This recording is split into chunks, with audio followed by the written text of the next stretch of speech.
गई, सिसकियां भर रही है, रो रही। गुरुजी मैं बहुत दुख पाली।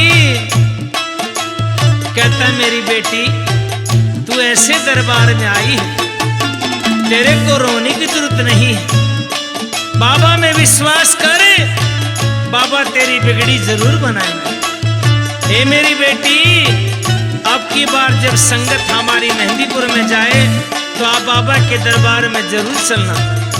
बाबा तेरी बिगड़ी जरूर बनाएंगे, विश्वास रख।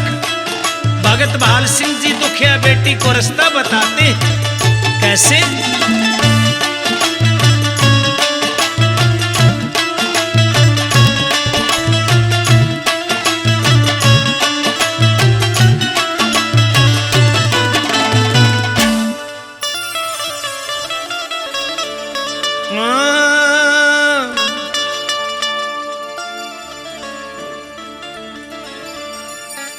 मेहंदीपुर जाइए बेटी, अर्जी लगाइए बेटी,